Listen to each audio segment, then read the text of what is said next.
Oh, no, wait a second. What do you say after that? Okay, awesome. I'm doing good. I'm like prepared. Okay, all right. So this is a leadership summit, so I know that everybody in the room is not shy. So would maybe one or two people like to come up and just share their leader? I don't know why I'm not surprised with that first hand that goes. All right, Stanford, tell us about it. All right.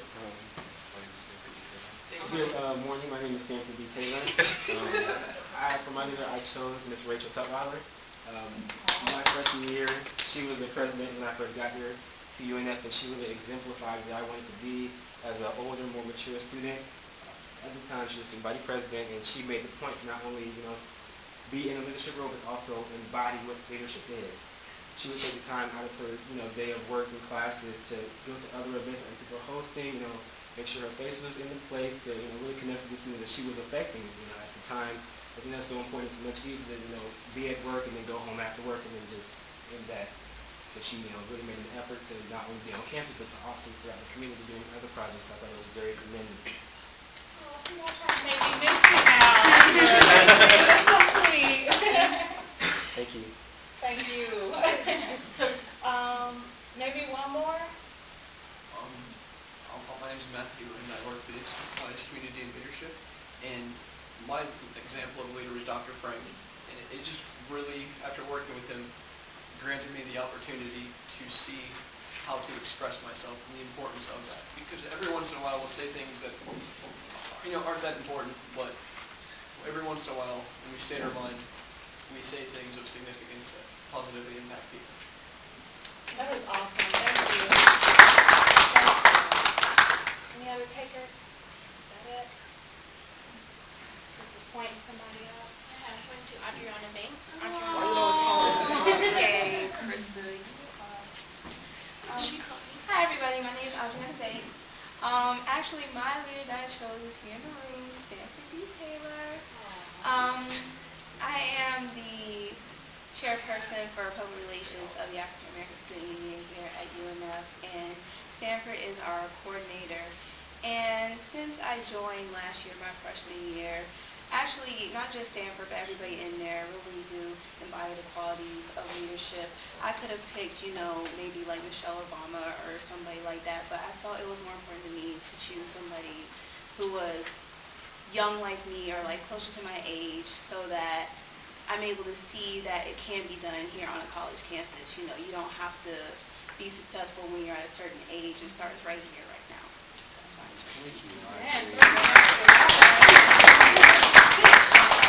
That is awesome. Okay, thank you guys so much for your willingness to share. Thought it was important to start with really just talking about what leadership means to us, what is the essence of leadership. And now I'd really kind of like to transition into talking a little bit about walking the journey toward leadership and developing your leadership story. And as I said earlier today in my opening, as I was kind of reflecting on this session, the thing that kind of came to me the most is just the fact that everybody has their own leadership destiny. It's not like you have to go and be like somebody else, and it's like, I'm afraid I'm going to be just like Michelle Obama, or I'm a little bit obsessed with her myself, or I want to be just like John F. Kennedy. I think it's great and it's important to have those role models and those examples to look to, but it's also important, equally as important in my opinion, to kind of reflect on the things that are happening every day around you, the people that you interface with on a daily basis, as well as how all of the different environmental, job-related things that you are doing are kind of building you into this person that you're becoming. I don't think any of us in this room have arrived yet, else we probably wouldn't be here. We had already reached our destiny, and the Lord could call us home. But we're still becoming, and in everything that we're doing, it's important for us to keep that mind frame. So with that being said, that's going to be our little motto for our session today, is that your leadership journey, your leadership story, and your leadership destiny is distinct and distinctly your own, or uniquely your own. Okay, so I'm going to say that with me. I want us to say it together. My leadership journey. My leadership journey. See, I still sound sweet.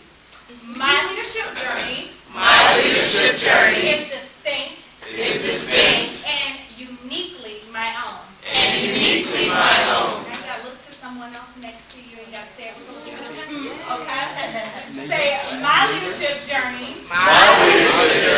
is distinct and uniquely my own. Okay? And it's true. Y'all really were like breaking the silence and us having a little bit of fun with it. But you know, when you think about, you know, kind of the process of becoming and everything that you're doing in life right now, it's all preparation for the person that you are supposed to be in the path that you're supposed to, those kinds of things about you.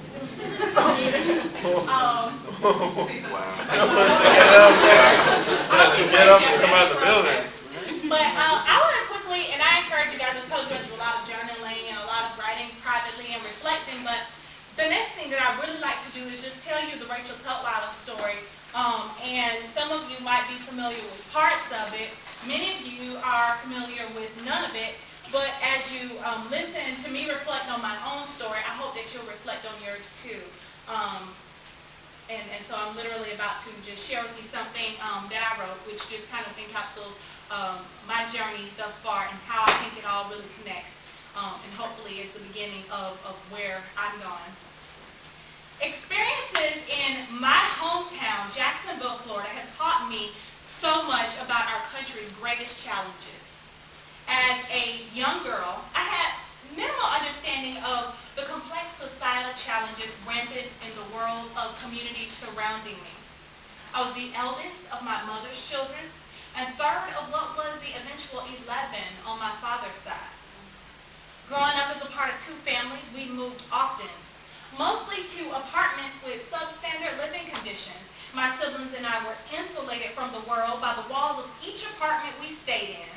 Inside of the walls of these apartments, we would ambitiously read and study to become the most advanced students in our schools. My pursuit of perfection academically gave me the reputation of being the go-getter of the family. Seeking scholarship and wisdom served me well, but being sheltered, insulated, and protected in a lot of ways for so many years left me ill-equipped for certain challenges I faced. Hence, I became a mother at a young age, a reality for many that equates the end of dreams. Knowing firsthand how expectations can be instantaneously lowered, I empathize with those who accept this annihilation of purpose. This life-changing moment widened my perspective and intensified my pursuit of every established goal. During my undergraduate studies at the University of North Florida, I fell in love with the public sector, learned to advocate for others, and started to see myself as the person equipped to lead the charge for needed change. The most profound among my experiences was the daily ride to school crossing the bridge. On a beautiful sunny morning, light would glisten on the arches of the eastbound entrance to the UNF. The mouth of the exit opened to a bustling community of opportunistic and enthusiastic students. On this side of the bridge, prosperity was very evident, from well-to-do subdivisions, booming businesses, and the smiling faces of the more affluent portion of the community's populace. At the end of class, an open portfolio turned into a sea of files at the bottom of my book bag. I squinted my eyes and slid on my shades as I began my descent down the rusty basin of the westbound afternoon commute. On this side, poverty was endemic. Businesses almost non-existent, and the streets were filled with disgruntled citizens suggesting that the system does not work for them. Belonging to both of these worlds gave me a desire to provide equal opportunities for everyone. At UNF, I started this leadership journey. My effective leadership in the African American Student Union would lead to my candidacy to become the second African American woman elected as UNF student body president. A close race, nevertheless a victory for all who believed in my vision, standing united, moving forward. This experience allowed me to work with students from near and far, many of which who had been the marginalized in their own communities. For many, my presidential election shattered the walls of what was possible as a minority student leader on campus. But by unifying the campus, we enabled a shared vision, a transformative education for all students. As student body president, I advocated for free printing and privileges for students, the Osprey 1 card, I'm going to look at the Osprey 1 card now, African American Studies as a minor, and the establishment of Swoop the Loop. Now school tradition is a 5K run held annually to dedicate proceeds to a local cause. And other key initiatives established by my administration. Each of these goals was developed after making an analysis of campus gaps and needs to enhance the educational experiences of all students on campus. During my tenure in office, we also worked closely with campus administrators to ensure the successful groundbreaking on critical projects to improve student experiences on campus. The groundbreaking of the $50 million UNF Student Union, $86 million UNF Fountains Residence Hall, and Osprey Show services around and off campus and others. After college, I joined the Teach for America movement, which allowed me to gain a deeper understanding into the root causes of Jacksonville's inequalities. Teaching in an inner city school reminded me of my formative years and of education as the leading contributor to my success. 8 to 10 of my students lived in the same block in shotgun houses where the narrow roads were in disrepair. This poverty-stricken, crime-infested neighborhood had mothers working 2 to 3 jobs to help the families survive. Knowing by experience that by exposing my students to the power of their minds that would change their life trajectories, I worked hard to dispel myths about what they were and were not capable of. I appreciated the perseverance of my students, at times lacking basic needs, but invested in a vision for their success.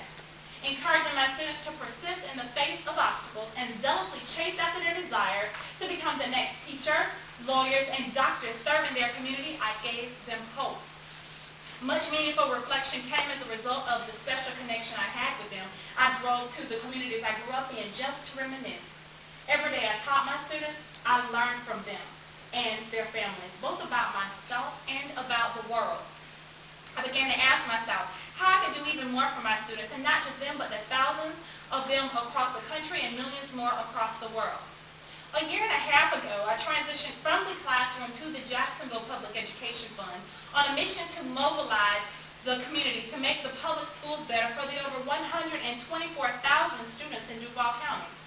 Working at a systemic level, I saw my school as a microcosm of the school district, and that the challenges experienced there span across the city.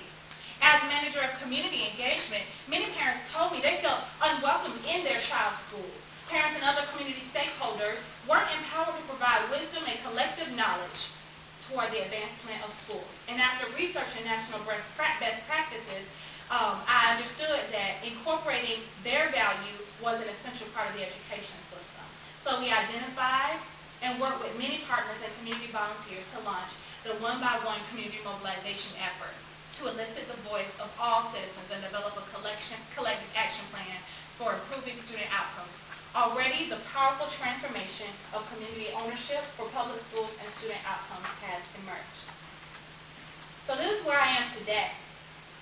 Yet this is the beginning of my journey and of my story. Everything that I've done and that I've seen and experienced thus far, both challenges and successes, is because it was all a part of my destiny. So I think, oftentimes it appears to me that there's this expectation set out there. Once something happens in your life, once there's a setback, once something occurs, that the hurdle just seems impossible to jump. People will try to tell you what you can and cannot do. And so, I think I definitely look to my story as a testament to that, the fact that people cannot define who you are. It is only you who can determine what it is that you're going to be able to do and what you're not going to be able to do. So I just encourage you, regardless of what might be happening today, tomorrow, happened on yesterday, don't let anybody set a bar or a limitation to say this is how far you can go and that, the rest is for someone else. So I'm going to ask you to stop for a moment and just think about your story and your journey. Don't worry, I'm not going to have you share that. But just ask yourself this question. Where have I been?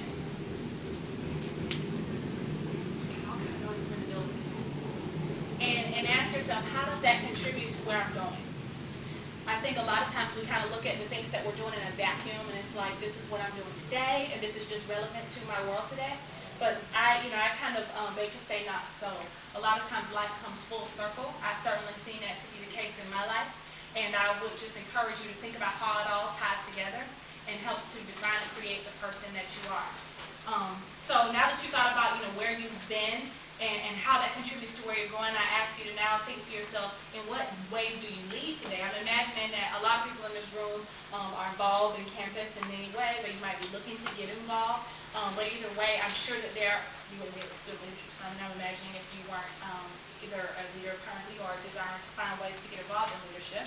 But think about the ways that you lead today and how you like to see those skills that you're getting in the things that you're doing right now to translate into something that you would end up doing in the future. I can definitely be transparent with you guys and say that it's taken many years for me to be extremely comfortable and open sharing my whole story. And I'll tell you why I finally arrived to that place. I understand now more than ever that my story is who I am. It has led me to where I am, and it has made me and it has molded me.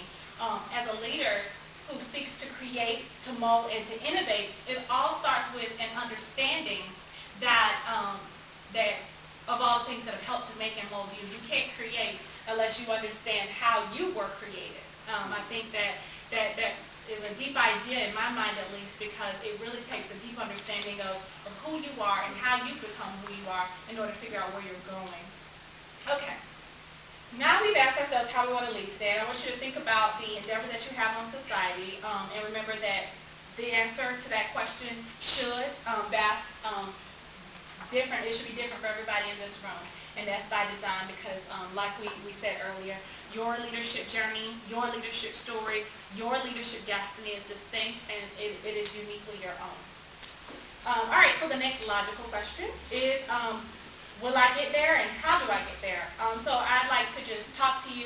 I'm very chart friendly, as you can see. I was telling Mr. William Jackson in the back there that being a teacher, once you teach, if anybody's thinking about teaching, every session that you ever give, you're going to want chart paper.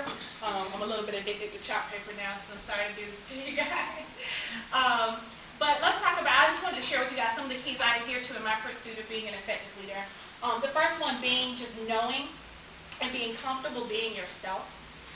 It is not what the next person is doing. It is not you trying to be held to someone else's bar, but it is you understanding who you are and being able to feel good about who you are and about your story and how that has molded you and brought you to the place you are.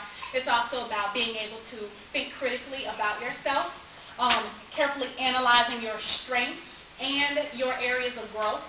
So knowing, this is what I'm good in. And these are some things that I want to continue to work towards becoming better at. It's about prioritizing the things that are the most important to and for you. It's not about letting someone else decide what it is that you need to be doing. Rather, it's about you deciding this is the thing that I'm interested in and the thing that I'm going to pursue and really working towards those things first and foremost. And also, I can say this. I don't know if you guys kind of caught this through my reflection and my story. I studied political science and public administration when I was here. Never in my life saw myself going into education or becoming a teacher. The recruiters at TFA did a great job because, I don't know anything that I would have rather done than to go and teach at S.P. Livingston Elementary School after I graduated. It was an experience that taught me so much. As a political science student, I think I knew that I wanted to go out there and do something that was going to impact others and make a difference, but I didn't know what my specific issue was. But when I found education, I fell in love. And so when I think about my issue or my cause and what motivates me, I'm determined to continue and to press forward because I've identified something that is of interest to me. It's a cause and something that really motivates me, and it breeds determination and dedication. So education might not be your issue. It might be health. It might be what's another issue? So quiet today, my goodness. What is the issue you're interested in? Economics. Economics. It might be economics, money, yes, the world. What else? Politics. You said? Foreign policy. Right. So, there's so many different areas to make an impact, and I say the first step in really deciding how to find something that you're going to be able to be effective in is understanding what is something that really inspires you and that you can be dedicated to. The second thing is goal setting and visioning. You can't go anywhere unless you know where you're going. You can kind of walk and not really be planning to go anywhere, but And things often, of course, go a little bit of a different path than we lay them out to go, but it's always best to kind of have a plan and move backwards towards it. That's why, even though we don't want to write down, I'm going to be just like Michelle Obama, it is important to have role models or people that you look to, and to understand what it is about them that they're doing that you aspire to do.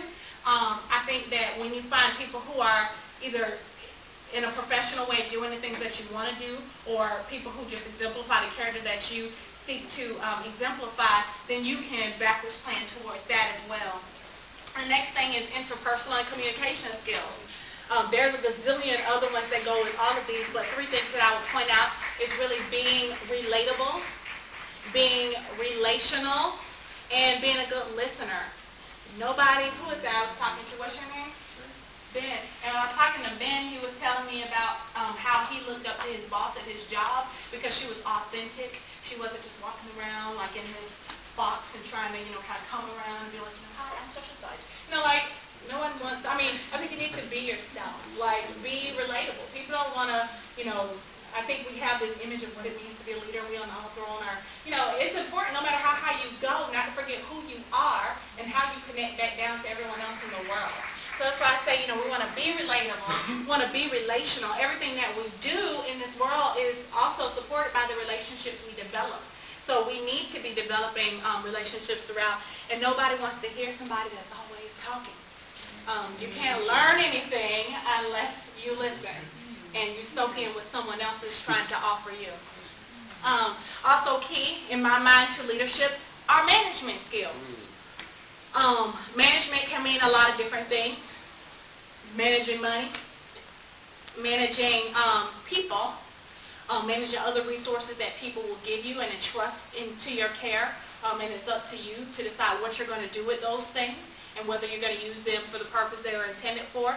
I kind of summarize a lot of these things all the time. Your time, your talent, your treasure, you have to manage all of those things. And finally, you can't do it by yourself. Being a leader is as much about making sure that you have people around you who believe in what you're trying to do as it is about you exuding certain characteristics.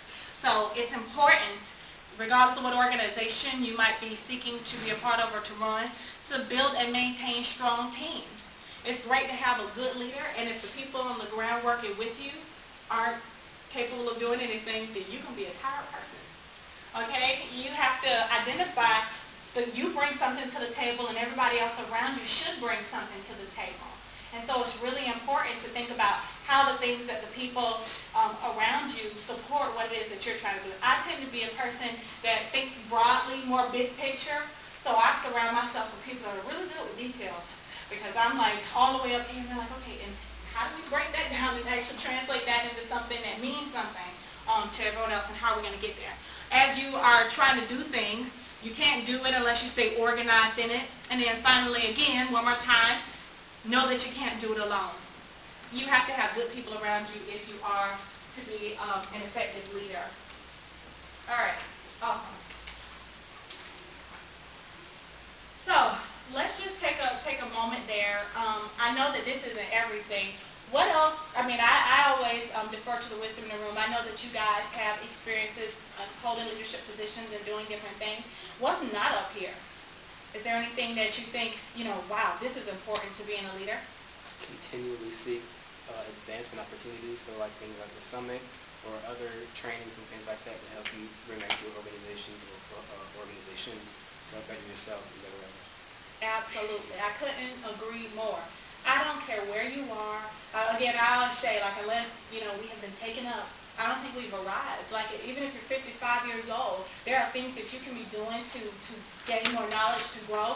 The way I like to say it is it's important to connect, to discover and be trained, and to grow as you go.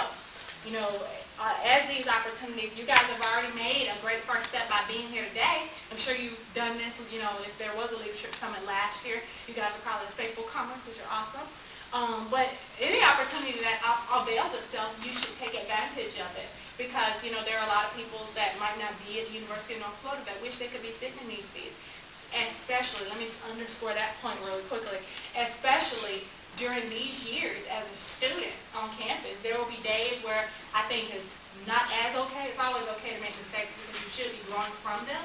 But when you're doing different things on campus, in a leadership position, I think you don't feel bad. I mean, you're like, God, I really messed that one up. You're like, oh God, I really messed that one up. Thank God I didn't do that when I got out there in the real world. Because, as a student, even as a student leader, I think that I learned so much here at UNF, just through the different things that I had a chance to be a part of. And I was able to take those things and take those experiences and translate them out into the world with me.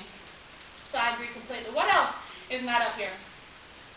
Anything else? I mean, because I haven't really been a leader for a long time, so I'm really a novice at this. But I guess the biggest thing when I am leading a group is being able to bend to other people's schedules and time slots.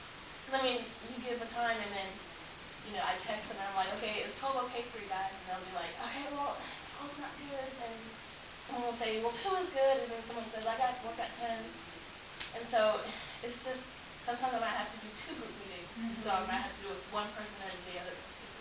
So I think it being executive, I think that's the way it's I couldn't agree with you more. I think, as a leader and, in all of the different things that we do, it's important to not just think about me, myself, and I, of course, but to think about the people around you. What are their needs? What are the things that they're telling you, that the times they might be available, things that they bring to the table, and you want to make sure you take advantage of those things. So I would definitely say that it's important to remain flexible within reason. Don't let it go too far to the other side. Okay, wait a minute. Well, we can't get anything done because we keep rescheduling this meeting. But, within reason, okay? Anything else? I think delegation is very important. I learned that the hard way. I hear some snaps in the room. Yes. Delegation, yes. I think every leader knows all about that. As a leader, you tend to take on more and don't always rely on the people underneath you to help you out. And you'll learn it the hard way. Yeah. You learn it. I learned it the hard way. I'll be the first one to raise my hand. I think so many times you want everything to be perfect, and you're like, I need to just do all of this myself. You have to trust the people around you. Again, it kind of goes back to the fact that you have to build strong teams so you can trust them, right, to carry some of the load with you. Anything else? I would say being able to practice what you preach. So being able to, exemplify what you want That one too. them to carry out. So carry yourself in the right manner, associate yourself with the right things, just so you can build more leaders in front of you who look up to you. Absolutely. Oh my gosh. I have some moans and some snaps for that one. Absolutely. If you are a leader and you're not practicing what you preach, you're not going to be there too long because all your followers are going to be going somewhere else, right? You have to exemplify what it means. It depends on, what you're, of course, there are certain things that should remain core to leadership, period. But, there might be certain standards that you have to hold yourself to depending upon what role you're in. And you have to exemplify those things. Yes, standards. Snaps for that one too. Okay, awesome. Well, I just want to come back to the point that Stanford made really quickly because, when you're leading as a student here on campus or prepping to be a leader in today's very active leadership climate around the country, I ask you to realize that you will never stop learning. The second you take off your I'm learning filter, the second you're going to miss out on a lot of opportunities to get some knowledge that you else would have had. So remember to connect, discover, be trained, and to grow as you go. All right. You might be in here today because you're thinking about how do I translate this into a campus application, a citywide application because I'm getting ready to graduate. Let's say get ready to grow out into the world. Statewide application, national. Some of you might be looking to do, somebody said foreign policies and stuff like that. International application, but to never forget who you are.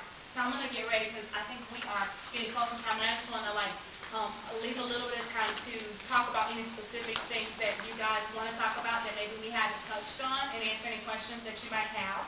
But really quickly, I'm of course really into poetry and stuff, so I'm going to wrap up with my little I am. I am the little girl from the inner city of Jacksonville. I'm a mommy of a wonderful 9-year-old little boy. I'm the former director of the African American Student Union. I am student body president emeritus. I'm a graduate of the University of North Florida class of 2008, political science and public administration student. I'm a teacher and a participant in the Teach for America movement. I am manager of community engagement at the Jacksonville Public Education Fund. I am project manager for the One by One campaign. And things I didn't talk about as much today, I'm sure Chris is going to appreciate this. I am a lady of Alpha Kappa Alpha Sorority Incorporated. I'm coordinator for the Briggs Institute Young Black Intellectuals. I am an executive committee member of the Jacksonville branch of the NAACP. I'm an emerging political leadership fellow. I made a UNF impact. I am making a Jacksonville impact. I will make a state of Florida impact. I am destined to have a national or international impact. I'm somebody special. I am Rachael Tutwiler. But last and certainly not least, I'm honored to be here with you guys today.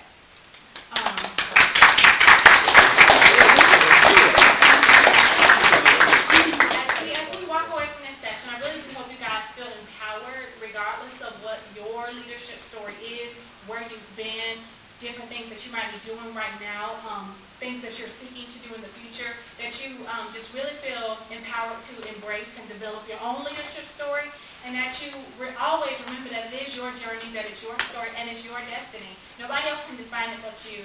It's going to be distinct, and it should be uniquely your own. So, in closing, I'd love to just take the last few minutes. I think we probably have about 10 minutes. I told you we were going to be okay. Very good. To talk about any questions you might have. I heard some people walking in, oh my God, that's the exhibition at the Comer. Love it. This is what I've been knee-deep in for the past year and a half.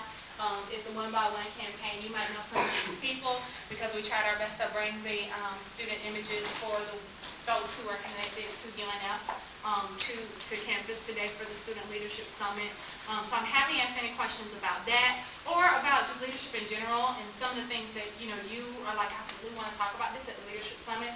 Trust me, if I don't know the answer, I will tell you. I don't know about that. Let me park that in the parking lot and come back to you. Anything else? I have a question, and it's interesting. You mentioned that, or I kind of like noticed that, like, you kind of have these like two worlds, like, beginning from, just the two sides of like the highway and stuff. And so like going between that and being like this middle person, between like really like different kind of sides, like what's your advice for that? If someone's like looking to be like this middle man. Like a bridge builder? Like a bridge builder. Like, what's your best advice for that? Yeah, I think one of the things, especially this is probably where I got my job as manager of community engagement, is because I feel like I'm pretty good at relating to everybody, regardless of where they live, how they connect to the city, different things that they've been to. I actually heard our president say to me one time, he's like, Rachel, she can go to the urban court, go to the ground level of schools, and then she can go to a meeting and go and talk to Dolores Bar Weaver. I think that it's just important to be relatable. Again, kind of going back to some of the things we talked about today, know who you are, who you're talking to, know a bit about their perspective so that you can connect with them in a way that makes sense. None of those folks are limited or, oh my God, these folks are in the ivory tower, these folks, they haven't been exposed to these things. It's important to know as much as you can about the people in the world around you so that you can connect to them and just be that bridge builder for them. I think that one of the things I've realized just kind of in my aha moment when I was here at UNF as a student and kind of crossing the bridge, I realized that so many people oftentimes you kind of ride in and out, and you don't take that moment to reflect. So I think that just being able to reflect has been a blessing to me. I think it's one of the things that has helped me the most, but being able to kind of take that information in. For those students who haven't had the luxury of seeing both sides of the socioeconomic situation, how do you suggest that students get antiquated with both of those in any ways? For sure. I think, one is really important. Obviously, you guys are here today at the Leadership Summit. I surely hope that you're taking advantage of and trying to find out ways to connect to the broader Jacksonville community. It's right there, it's waiting for you. I think that a big mistake, that I've heard a lot of people that come out of school saying that they wish they had done more of, was finding opportunities to kind of connect to the broader community, because I think that there's a whole lot to be learned in that. And so I would certainly encourage you to seek and find opportunities to volunteer and to get hands-on involved at the grassroots level. It's easy sometimes, I don't know, at least I can think of one or two people who I'm like, once they got here, they kind of forgot about here. You know what I'm saying? And so for me, I talked about in my story, taking rides back to the communities I grew up in. And I just think it's really important to take that time, take a step back, reflect, reminisce, find opportunities to connect to different, socioeconomic groups that you're interested in learning about, perspectives and all that stuff. And don't come in as like a spectator, oh my God, what did you say? No, be real and be relatable. Again, nobody's like, oh my God, who is that person? I don't know about that Matthew guy sitting in the corner writing everything I say. Don't do that. But, be there, be real, be open, be a good listener, and be prepared to learn as much as you can from everybody you're around. Anything else? Awesome. I told you it was going to be okay. All right. All right, guys, if you just want to give her a round of applause.